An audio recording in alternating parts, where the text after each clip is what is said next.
Hello guys, and welcome to a new Still Division video today by me, Vulcan. Today I have for you Cadilakor versus YueJin in lower bracket round 5 of the 5th Asia Pacific tournament.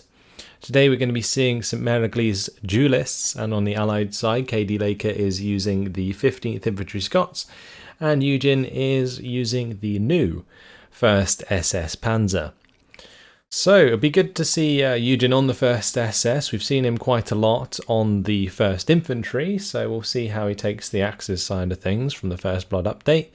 On the side of Cadilakor, pretty standard division, 15th Infantry Scots always pretty damn good, and he is going to be looking for that AVRE early on. Now this is the lower bracket round 5, so the last 2 games that I put up on the channel, the outcome of those has led the players here to play against one another. And that's just to give some context of where we are in the tournament.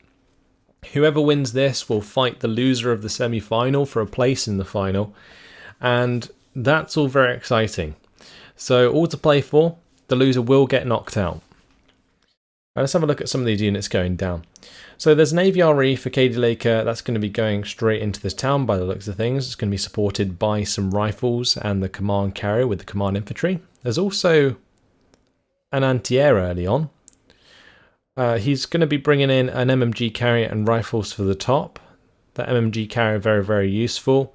Can help pin down infantry from a distance, and will be quite useful actually against Volksdeutsche because they have the disheartened trait. So the MG there on the back of the carrier will be very useful indeed. On the bottom side, it's going to be some rifles, MMG carrier with the recon again, Vickers HMG, and a 2-star AT gun for this bottom side. Over on the side of YueJin, he is going to be picking up a 222 with the Aufklärer.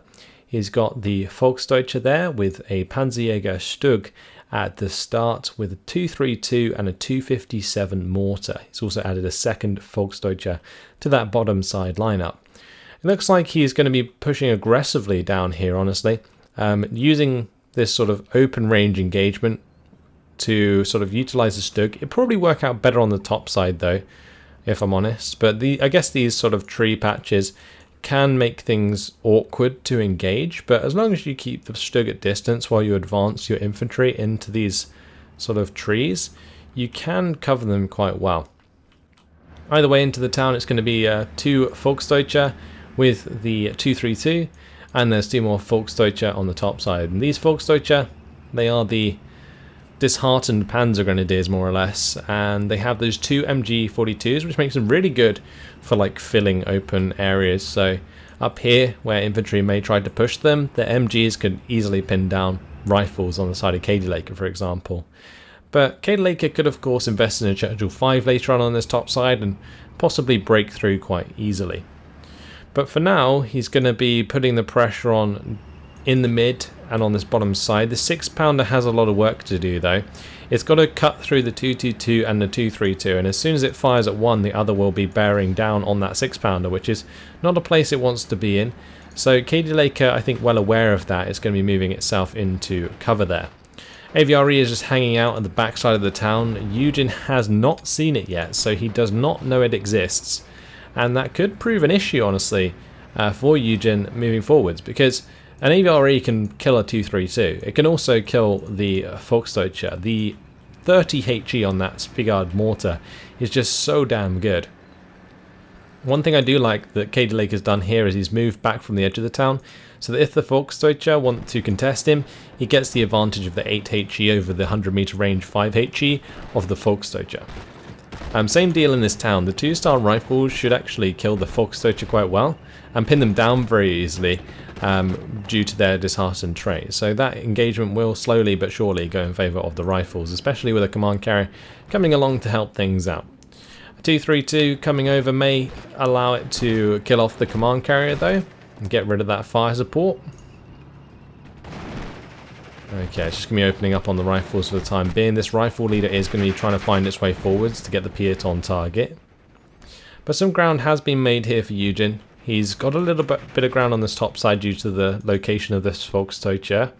And on the bottom side, he's moving up some more infantry here, supported by the 222 and 232. And like I mentioned, This 6-pounder is kind of in a really awkward position because if it fires at one, it just gets killed by the other. So I don't think Cadilakor really wants to make that play with the 6-pounder just yet, unless he maybe brings in a second, or maybe brings in the honey even. But what we can see here is that the AVRE, it must have been the AVRE, or even the rifle leader, managed to kill the 232, which allowed the surrender of the Volksdeutsche on the other side of the town. So Cadilakor finding himself the +1, and at close range, these rifles can definitely take advantage. But if YueJin builds his division anything like mine, in Phase B he'll have plenty of pioneers to start contesting that town again. Now the 6-pounder does get discovered at close range due to the Volksdeutsche. 222 comes around the corner and is going to start ripping to shreds these infantry squads. This Vickers HMG going to go down. This Recce is getting dangerously close. The MMG carrier is forced to run away. That bomber is going to kill off the Volksdeutsche, which gets rid of the infantry support. But, I mean, you can see how much land is being opened up down here. And YueJin can definitely try and exploit that. MMG carrier going to be fired upon for a second time by the Panzerfausts, and this time it goes down. +1 now, once again, for YueJin. Cadilakor has a strong position in this town though, at least for Phase A. This AVRE may need to be careful actually against the Stug, because the closer that Stug gets, the more AP it has, and that's 14 AP. It does actually have penetration chance against the AVRE at 800 meter range. It's actually 16 AP versus 15 front armor. So that could, if YueJin gets lucky, go in his favour. But not this time around. Honey is going to be coming up, trying to get as close as possible without revealing itself. Will sort of prevent the Stug from pushing forwards any further. One thing I am quite surprised about though is that Cadilakor kind of let that 6-pounder die. I liked the fact that he didn't put it into the tree line, because it would have obviously got killed by one of these vehicles. But what you could have done is maybe move it back to this orchard, because this orchard, if you just sort of move it back that direction, you can see you can control the range of it quite nicely. And that's something that would work out very well if you're trying to take on a 2v1. Meanwhile, on this top side, rifles have revealed the Volksdeutsche.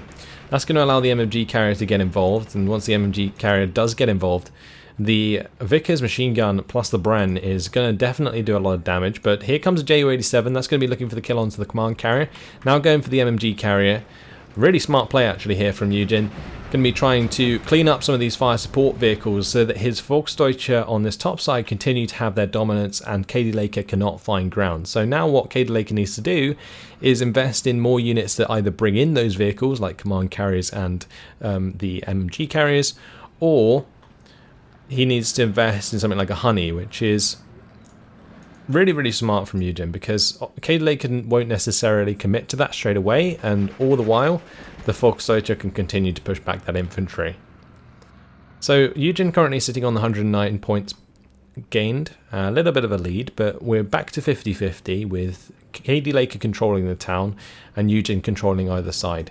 But with this AVRE approaching on this top side, it looks like it has been committed there in order to take out these Volksdeutsche.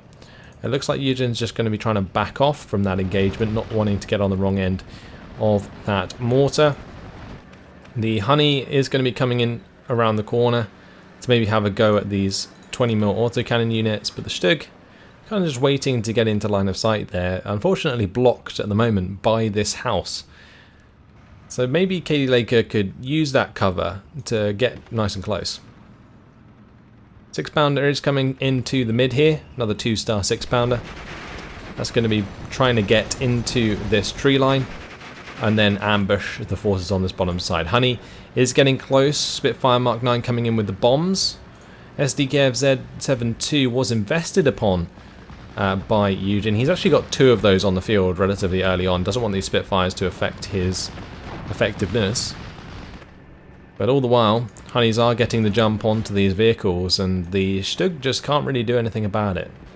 Unfortunately, due to the Stug being a self-propelled gun, it struggles to get into position easily, and sort of needs to be placed in the right place in advance if it wants to be effective. And in this case, can't really save those 2 vehicles, and with the bombing strike landing on the Volksdeutsche, they're forced back as well. Also, something that isn't good for YueJin is his Alpha did get found, which is just unfortunate. It's just a bit unlucky that the rifles kind of ran over them, chasing down the Volksdeutsche. But the Volksdeutsche, for now, are going to get away. 259, or 257, sorry, going to be mortaring the 6-pounder. That 2-star mortar with its high veterancy is going to be very accurate. It's also going to be extremely fast firing compared to a unvetted mortar.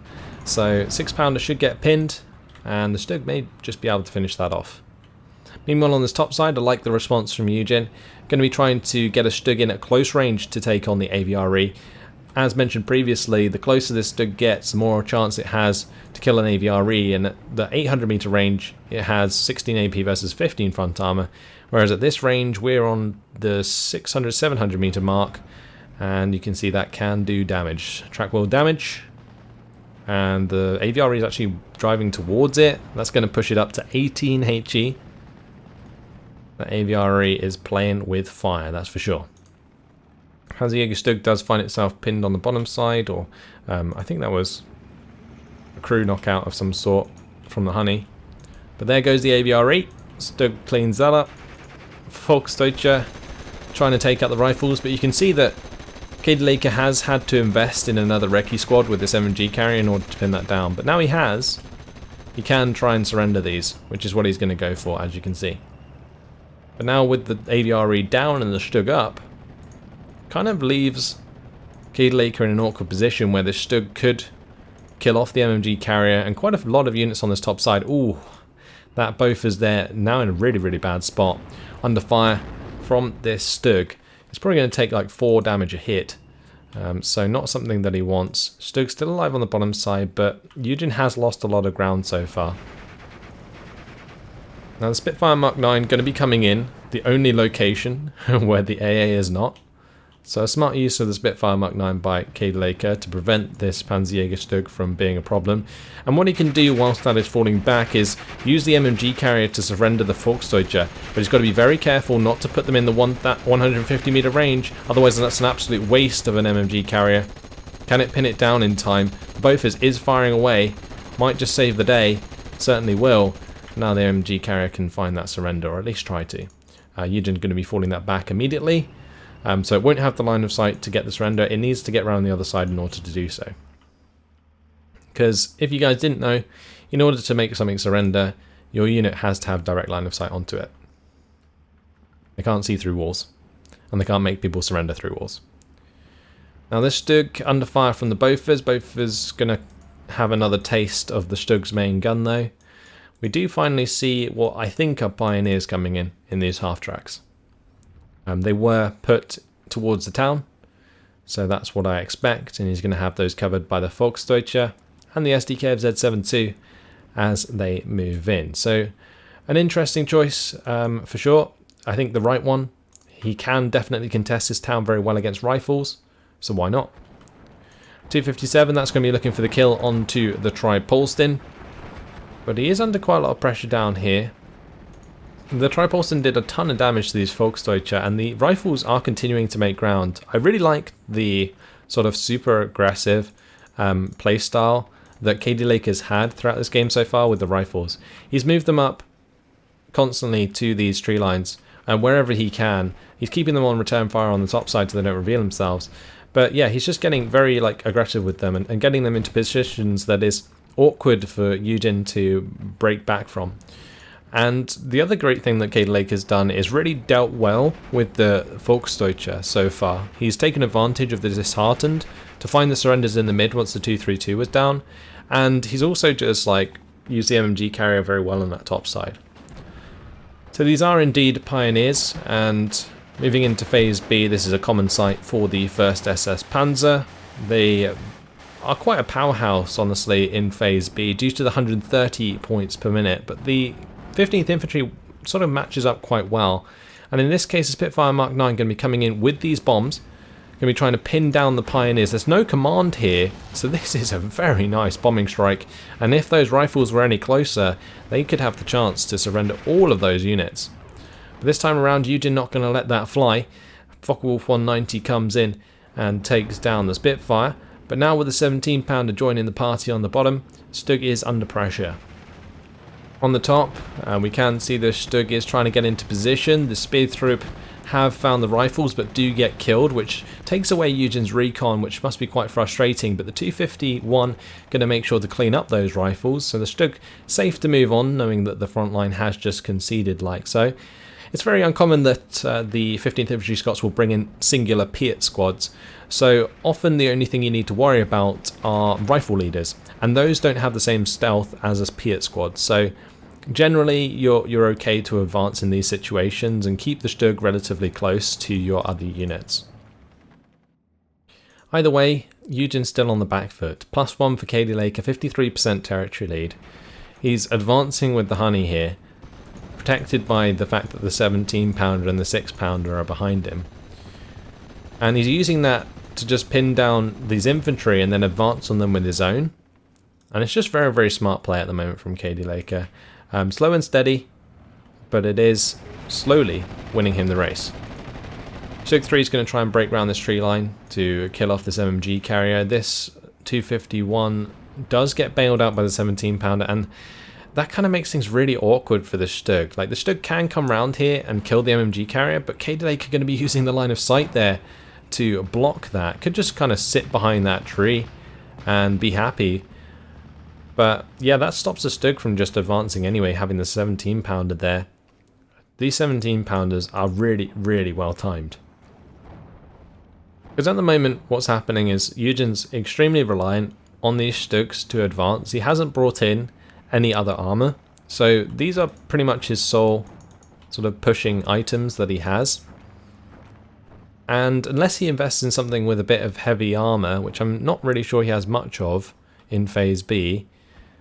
Actually, he will have Panthers in Phase B, won't he? He'll have Panther Gs. So he could bring in maybe a Panther G, but honestly, would that do well against a 2-star 17 pounder? Probably not. In that case, you want artillery, and that's what YueJin has brought in. He manages to take out a 6 pounder with an LEFH-18M. The other choices, of course, airstrikes, but the 1st SS aren't really well known for their strong airplay. But interesting that the Stug has once again found line of sight onto this Bofors. Cadilakor going to be trying to run that away. I'm surprised that hasn't even taken any damage. This poor Bofors just been under fire from this Stug for like the majority of the game so far. But if this LEFH-18M can really start to do a lot of damage to these 17 pounders, it could put YueJin in a pretty good spot moving forwards. But due to the amount of availability that the 15th Infantry Scots have for AT, that could be a pretty hard task. A second artillery piece going to be coming in, even a third is on its way, and it looks like YueJin definitely focusing on those to find himself an advantage in this game. And what Cadilakor has done in response is bringing a 25 pounder, and it looks like that's going to be used solely for counter battery due to these LEFH-18Ms not being in an armored vehicle, like they're not self-propelled. That does leave them out in the open, and therefore they are vulnerable to counter battery, and that's exactly what's going to happen in the mid here. Pioneers are making a push again, but they're really going to have to make a lot of ground, and with assault pioneers now joining the fray in the middle town, things could get really awkward for these pioneers because they won't really trade very well against assault pioneers. Like, if they trade 1-for-1, Cadilakor wins that trade every time, because a Pioneer squad is 30 points and his Assault Pioneers are only 15. Now, yes, his Assault Pioneers only have 1 grenade, so if they whiff them, they're kind of screwed. But, wow, really nice micro there from YueJin. What he did was just jump out of those buildings as the Assault Pioneers throwed their grenades. Same deal down here. He's going to be just trying to back off from that. Honestly, what he could also do is just load it back into the half track to stop it from getting pinned.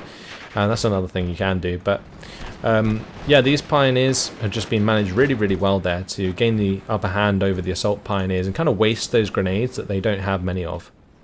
JU-87 has come in on this bottom side. That's going to be going for the kill onto the Churchill 5. Does get forced back by the double Bofors. So is the Focke-Wulf 190A8. Now the LEFH has still got full health, so the counter battery so far from the 25-pounder not being particularly effective, but the 17-pounder does find the shot onto the 257, which is a significant kill indeed, takes out another half-track, and those kills on the bottom side from these 17-pounders are not great for YueJin at all. He can arty that all he likes, but it is just going to be replaced moving into phase C, which is going to come up in 2 minutes and 10 seconds.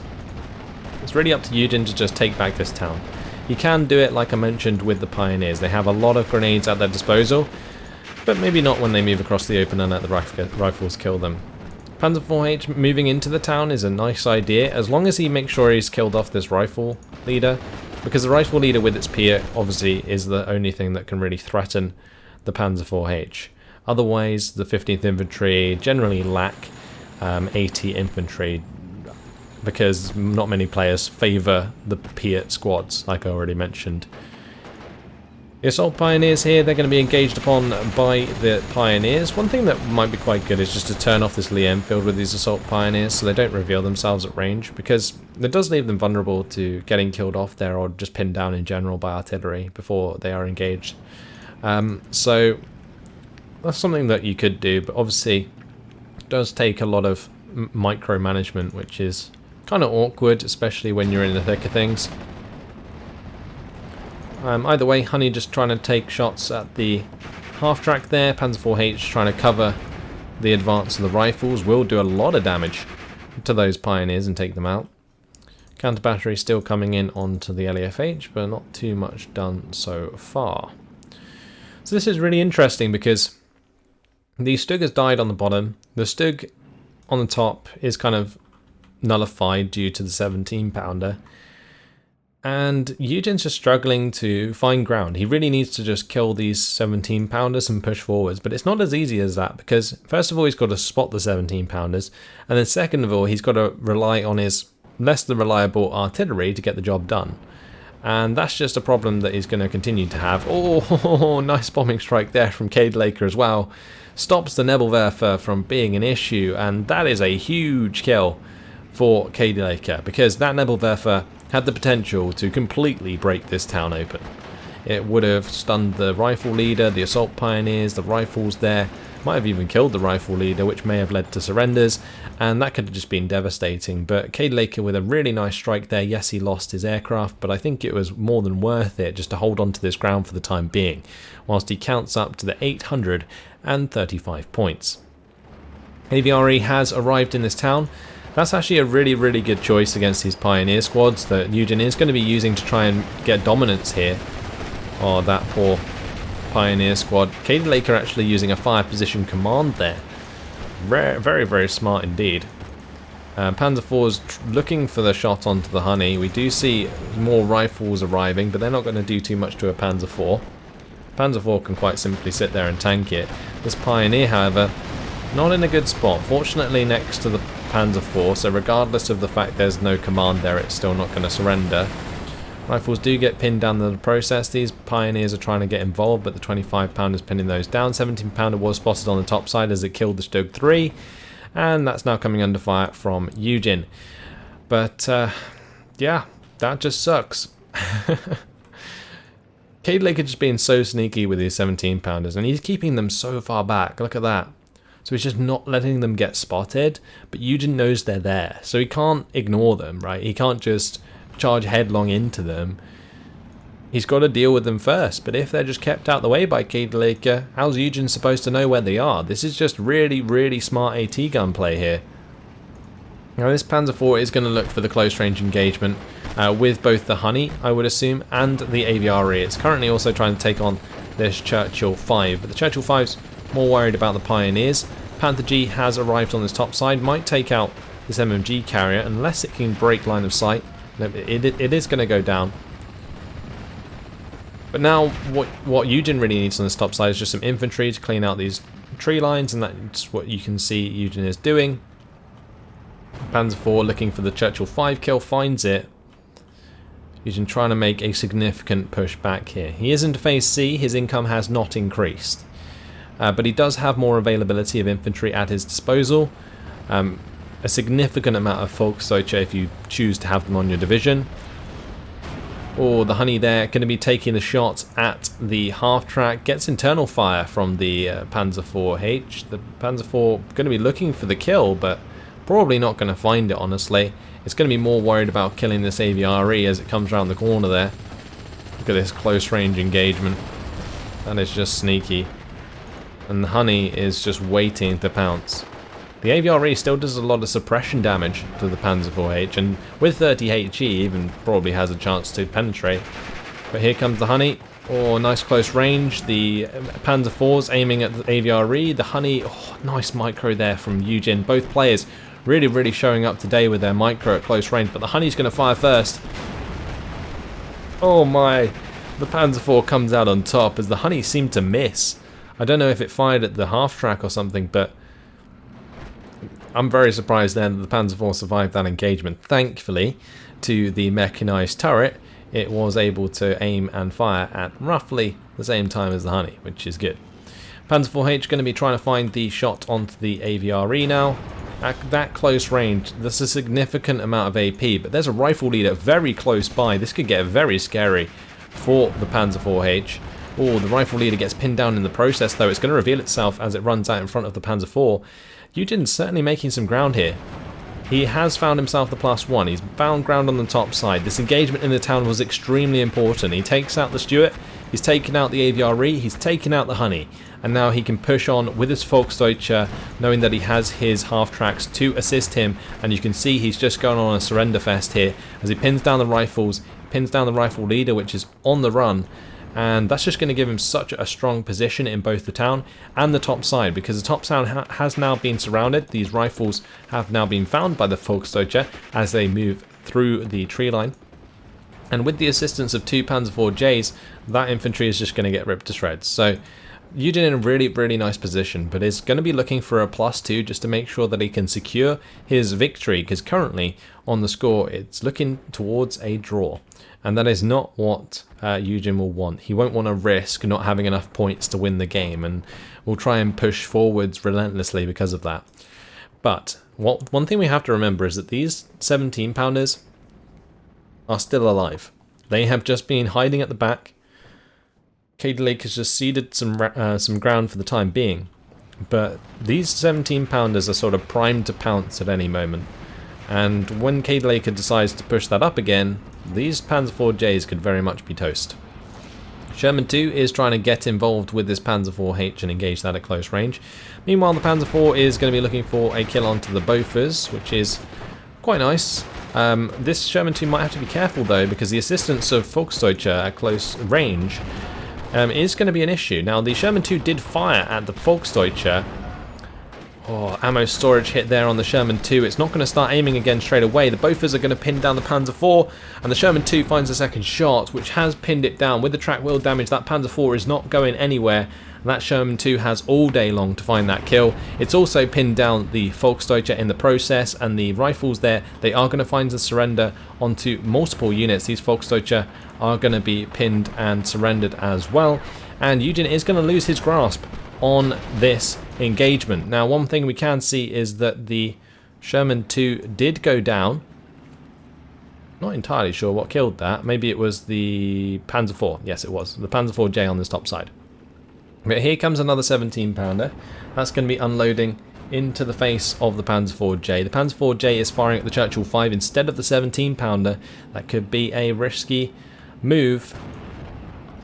Okay, Pioneers going to be hit instead by the Churchill 5. Panzer IV-J gets out of line of sight, but there is this 17-pounder creeping up closer, and that could definitely do a lot of damage here and completely nullify the push that YueJin has made so far. He is needing this +2, and currently he's on 57% territory lead. We've only seen a few Pioneers so far. I think we've seen 4 squads of Pioneers. I'm not sure how many. Actually, that'd be 5 on this. So he probably has like 3 more Pioneer squads. I'd like to see those committed into this centre, honestly. With that Sherman 2 dead in the town, that does leave him in a pretty good position. But this 17-pounder does get spotted and forced to fall back. I'm not sure if it needed to fall back though. Cadilakor probably just could have left it there and let it sort of recover, regardless of the fact there is LEFHs on the map. But there is another 17-pounder that can still do the job, so that's going to be looking to. Meanwhile, the Stuart Remy is going to be strafing these Volksdeutsche. Both is going to be pinning the Volksdeutsche, pushing on the bottom side. Pioneers are making a little bit of ground against rifles, but not too much. Panzer IV J going to be ripping to shred that Bofors unit. This is interesting. Panzer IV J takes out the Stuart. Oh, Panzer IV J going to be pinning down the 17 pounder at close range. The 17 pounder missed its first shot, and that is devastating for Cadilakor. That means he is going to lose that 17 pounder, and honestly, if these Panzer IV Js remain alive and these two 17 pounders go down, then I think there's a good chance that YueJin could come out on top here. But it's all up to Cadilakor and this 17 pounder really. If he can get into line of sight, find a decent kill here, that's going to be devastating for YueJin. If he even loses either of these Panzer IVs, this Challenger has the potential to just completely ruin this push. Challenger is going to be engaging the Panzer IV J. The Panzer IV J does not have the aim time like a Challenger does, and 17 pounder takes out the other Panzer IV J, and just like that, click your fingers, and well, Challenger takes out one Panzer IV J, 17 pounder takes out the other. New Panzer IV J is on the scene, but whether or not that is going to be able to do the job now remains to be seen. There is two recce squads here. They can see exactly what's coming. There is a Pak 40 on the way, and that could definitely support against 17 pounders, the Churchill 5 and the Challenger. But the Churchill 5 and maybe even this 25 pounder has the potential to just pin that Pak 40. Also, this 25 pounder doing a great job of killing the Panzer IV J. It's not very often you see a 25 pounder do that. That is very nice from Cadilakor, and that 25 pounder using 4 of its AP shells to secure that kill and stop the push in its tracks. Still a +1 for YueJin. He's got a long way to go. It's 500 points, well 450 points he needs in order to find victory, and whether or not there's enough points left on the board remains to be seen. I mean, it's 10 minutes and 40 seconds left at a +1. I believe it's 1 point a second. Not sure how many seconds that is though off the top of my head. Pak 40 does get kind of pinned down by the Spitfire. The Focke-Wulf 190 comes in to try and take down the Spitfire, but the Spitfire's done its job, and it's even going to get on the back of that. Pinned down by the SDKF Z71 though. Nice off map coming in here from Cadilakor in the centre. Going to be trying to prevent the push coming through from YueJin in the town. Does manage to completely pin this Panzer IV J that is track wheel destroyed, but another Panzer IV H on the way might be able to save the day. Meanwhile on the top, well, Pak 40, yeah, just being ran down at the moment, and there is no more Panzer IV Js to stop that from happening. Honestly, this is looking pretty bad for YueJin on the top side now. He had a very strong position when his Panzers were still alive, but now they are not, and a really nice kill there from the 6 pounder takes out another Panzer IV in the town. YueJin losing these Panzer IVs left, right and centre. Pak 40 goes down on the top side. This is an incredibly exciting game with just shots going off all over the place, and lots of important units going down. Volksdeutsche do move into that church, which is a very risky business, as it can be fired upon by multiple units from outside the town, but has managed to force back these rifles. These Volksdeutsche are going to be looking for the honey kill with their Panzerfaust, but instead engaging with their MGs. This is interesting. I'm not entirely sure how YueJin deals with his top side now. He would like to have a Panther, but his old Panther went down, and now he's kind of just stuck in a pretty odd position. He could bring in another Panther, right? And he could try and engage all of this armor. But the Challenger has the potential to kill a Panther, and so does a 17 pounder. So it's not as cut and dry as that. Maybe the double Ju-87 can do the job. One is going to be going for the Sherman 2. I think both are going to go to the Sherman 2. I'd like to see both of them go for the Sherman 2. Because if you can take out the AP units, then that really leaves the door open for your tanks to do the job. Whereas in this case, sort of focusing the Churchill 5 doesn't seem necessary. Yes, okay, maybe it will allow you to push forwards your infantry, but if you're looking for a +2 later down the line, the one thing you want to kill is the AP value units, so that your tanks have the advantage. Because what's the Churchill 5 going to do against the Panzer IV? Not very much. 17 pounds is going to be a problem, but you have to find another way to pin that down, and you have the LAFHs, so that's what YueJin kind of needs to do here. Unfortunately, the Spitfire Mark 9 going to get on the back of the one of the Ju-87s, and both of the Ju-87s really letting the side down. Well, all 3 of them. There was 3 in the air there. 2 initially, 1 followed up, and none of them found a kill, which is kind of devastating for YueJin. If he'd found some of those kills, it probably would have made him a lot more confident to bring up some armor to this top side, even push this Panzer IV up. But the Panzer IV in the town is being engaged by a 6-pounder, and that is not a place it wants to be. It gets the spalling crew wounded, which leaves it in line of sight for another shot, which is going to find the kill, and that is not good at all. Focke-Wulf comes in, going to be trying to strafe another target. Volksdeutsche are being pushed back on this top side. SDKZ-72 also under fire. And I just can't see YueJin making any ground at the moment. Again, with all of these units still remaining alive, it just makes things incredibly difficult. Like, unsupported Volksdeutsche just aren't ideal, you know, when there aren't any Panzer IVs available.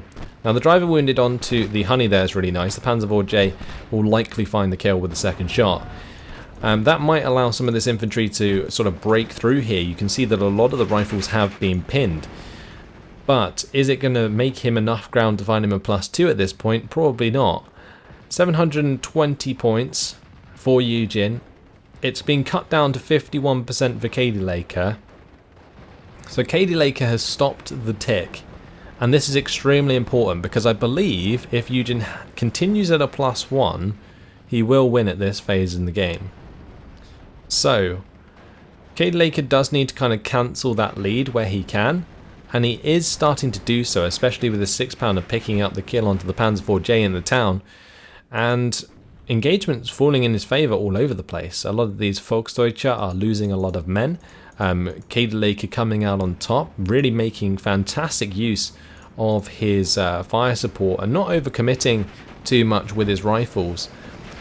He's kind of relying on the Sherman 2 and the armor blob up here on the top side, which is working out quite well. On the bottom side, it's this Willys MMG that's putting pressure onto the SS Volksdeutsche with the help of the rifles there. LEFHs are trying to find kills onto the 6-pounder and now the 25-pounder. But these LEFHs really haven't done too well throughout this game, I feel. And they haven't killed either of the initial 17-pounders. One of them was killed on the top by the Panzer IV. And now we can see what's happening because of that. The Challenger pushing very, very hard here. Might run into the Volksdeutsche, honestly. Cadilakor maybe getting a bit ahead of himself. Yeah, Challenger does go down. But that is going to reveal the Volksdeutsche to 2 Sherman 2s, and that means they're pinned very quickly indeed. Now, a Panther D is on the way, and it is 1 star, so with some command nearby will be 2 star. But +1 now counting up for Cadilakor, and he is, by having this +1, only securing his victory, and has played very, very well throughout this game. Volksdeutsche are going to be pinned on this bottom side, and most likely killed off with the rifles engaging at that range. The SDKZ-72 is trying to help out, and they could very easily deal with the Willys MMG as well, but the Volksdeutsche going to go down anyway. Panther D has a lot of work to do, that's for sure. Volksdeutsche take out some recce on this top side. Looks like the Churchill 5 going to be trying to engage the Panther D, but the Panther D having none of it, shrugging it off, takes it out. Lovely jubbly. Where does this leave YueJin? Because Cadilakor is just pushing over 1,000 points now, and there's 4 minutes left on the clock. That's like 240 points that YueJin will get at a +1. So, is that enough? No, it's not. YueJin definitely needs a +2 now to win. Because otherwise, if it goes to a draw, the victory will default to Cadilakor due to the rules of the tournament. And one thing that's interesting here is that the Panther D is actually coming under fire from the 17-pounder. Wow. But I was going to say that YueJin isn't using the Panther D to pin down the rifles, which would be good to allow the Volksdeutsche to move forwards. But avoiding the kill from the 17-pounder is what's needed right now. And honestly, Cadilakor having sort of light control of this town is really causing YueJin a lot of issues. Like, Cadilakor just needs to stay in the lead right now. He just needs to delay YueJin as much as possible, and he's just done a fantastic job of that so far. Like, the first SS can get incredibly oppressive in Phase B, and you saw the amount of Panzer IVs that YueJin brought in, because those Panzer IVs kind of match the income quite well. But with the addition of 2 more honeys on this bottom side, these honeys are sealing the deal, and they're going to be killing off the half-track. They take out the SDKZ-72. They're going to be assisting these rifles pushing across the open to kill off the Volksdeutsche. There are some more troops coming into this town, more Volksdeutsche, but whether or not they're going to be able to take on fresh units of rifles remains to be seen. I already mentioned that the Volksdeutsche struggle versus rifles at close range. It's really the pioneers that you need to rely on to do that in Phase B. Nice artillery coming down is going to kill off the 17-pounder here, or at least help the Panther D kill off the 17-pounder. But one thing that kind of is scary is this Panther D getting incredibly close to these two Sherman 2s. YueJin will spot these by moving into the tree line here, but whether or not that will remain alive remains to be seen, since they are coming under fire when they opened up against that infantry, and that is a big mistake, honestly. Them not being on return fire and therefore being allowed to move closer to the Sherman to get a Panzerfaust off is pretty scary. And now the Panther D going to be looking for a close range engagement with the Sherman 2. The Sherman 2 misses the first shot. Cadilakor going to be reversing towards that line of sight to break the line of sight. Will then try and probably ambush the Sherman 2 or the Panther D with two Sherman 2s instead. So very, very smart play. This Volksdeutsche trying to get the jump onto the Sherman 2s, but does get taken out in the open. Recce does go down there. But yeah, look at these honeys. They've made a lot of ground. Now, Panther D does take out one of the honeys on the bottom side. I'm assuming that's what happened. But that doesn't mean anything, because the +1 still in favour of Cadilakor. And while the Sherman 2 is engaging the Panther at close range, look at how that Sherman 2 gets pretty much 2 shots off before the Panther D fires its first one. But in this case, the Panther D already facing the right direction for the second Sherman, and that's not an engagement that Cadilakor wants, backs off from it. Good job. 17-pounder though, that is still live, and that is a scary, scary thing for the Panther D. Now the Focke-Wulf 190 is going to save the day there, gets the pin. Panther D can move in, get the kill, but another 17-pounder is arriving here and may ambush this Panther D that is trying to make back some ground. Meanwhile, on this bottom side, the 17-pounder that's been held back for the whole game takes out the Panther D, and that surely crushes the hopes and dreams of YueJin in this game. Fantastic play by Cadilakor is going to pay off. Internal fragments onto the half track. Is that going to kill off the unit inside before it unloads? I think at this point, YueJin's probably just saying GG to Cadilakor, because there is nothing he can do. His infantry go down, the Panther D dies on the top side. It's all over. The only pieces of units that he has left, a couple units of pioneers on the bottom side, Volksdeutsche on the top, 3 units of artillery. And that's it. After the whole 40 minutes, Cadilakor is victorious over YueJin, and that's actually going to knock YueJin out of the tournament. Probably one of the first tournaments in a long time that I haven't seen YueJin get a top 3 finish, and fantastic play by Cadilakor. I don't know how YueJin really could have pushed aggressively. Like I mentioned, it was all very slow because YueJin didn't have the air force to really kill things like 17-pounders and like the 25-pounder, for example, quickly, right? He didn't have bombers. The 1st SS don't really have decent bombers. They rely a lot on the Ju-87Gs, which really favours them against like sort of enemy armoured divisions. So YueJin had to rely on the LAF-H-18s, and they really didn't kind of show up. They weren't really as effective as they needed to be. The 17-pounders were just really smartly managed by Cadilakor. He kept them sort of almost 2 tree lines back, so that he moved them forwards when he needed them, and then just got them out of the way when he didn't. And that's a really good thing to do, so that you are always ambushing your opponent. And also the other thing is, unless YueJin sees the 17-pounder kill thing come up on the right side of his screen, he's not going to push a tank into a 17-pounder. Like, that's not going to happen. Unless the 17-pounder's already pinned and he can get the kill, kind of like the Panzer IV-Js, that's fine. But it's really difficult to do that if you can't see the 17-pounder in the first place, and Cadilakor made it very difficult for that to be the case. So, really smart play around the AT guns. However, on the side of YueJin, there was some really nice plays with the Panzer IV. I think the Panzer IV in the town definitely got very lucky. I'm surprised it didn't get killed by the honey, but the honey obviously missed, and it kind of let the side down. Some of the Panzer IV-Js got quite lucky against the 2-star 17-pounders as well. When a 2-star 17-pounder misses its first shot, you kind of, you just take advantage of that. You kind of have to. Panzer IV-J obviously killing the 17-pounder because of that. But yeah, There was a couple moments where the Panzer IVJs were worked really well by the YueJin, but sometimes they were lost a bit recklessly. But both players played really well, and YueJin got himself into a sort of almost a winning position, but Cadilakor figured out a way to break that down and really prevent YueJin from finding that extra score. So just fantastic stuff. AVRE in the end in the town only killed the 232. Rifles in the end were the ones responsible for the surrenders onto the Volksdeutsche.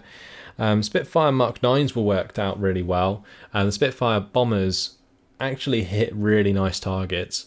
There was some really decent bombing strikes, and he even worked around the AA quite well, finding sort of the weakness in the AA net in order to allow him to continue to use bombs regardless. So that was nice. 17 pounder though, look at that. Puma, Stug 3, Panther G, Panzer 4J. That's all you need to see, right? That's a 120 point AT gun, and it kills all of that. Another 17 pounder kills another Panther D, Stug, 257, 251, SDK Z72. Just shows you how well those 17 pounders were managed, and well, the honeys were decent. You know, I liked the fact that he still had a couple left for the late game and knew when to use them. The Sherman 2s, I'm really starting to like these in the 15th Infantry Scots. They give you that sort of close range engagement tank that can take on things like the Panzer IVs, and in this case, killing a Panzer IV instantly pays it off. 6 pounder there, that was the one on the bottom side of the town, sniping into the town as the Panzer IVs were there. Very, very nice 6 pounder. Just AT management from Cadilakor, I think, is quite simply what won him the game. And I think it's probably one of the best games I've seen him play, regardless of the kills and deaths, which is 3,585 kills to 3,745 losses. But yeah, really smart AT play. I can't say it enough because there's a lot to learn from what Cadilakor did with his AT in this game. And that's pretty much where I'm going to leave it. So, yeah. I think the other thing to say is just like Volksdeutsche not really matching up to rifles, and it seemed like YueJin sort of had more of a reliance on the Volksdeutsche than the Pioneers. Like, he did have some Pioneers to push the town in Phase B, but didn't really pay off that well, especially with Cadilakor sort of nullifying them with the Assault Pioneers. It was very, again, another smart move from Cadilakor, regardless of YueJin's micro that kind of allowed him to get the advantage anyway. So, yeah, it was interesting. It was a very, very interesting game. And with that, Cadilakor is going to move on to the lower bracket final, and YueJin knocked out of the tournament. Hopefully you guys enjoyed it. Thanks for watching, and I'll see you in the next one. Goodbye.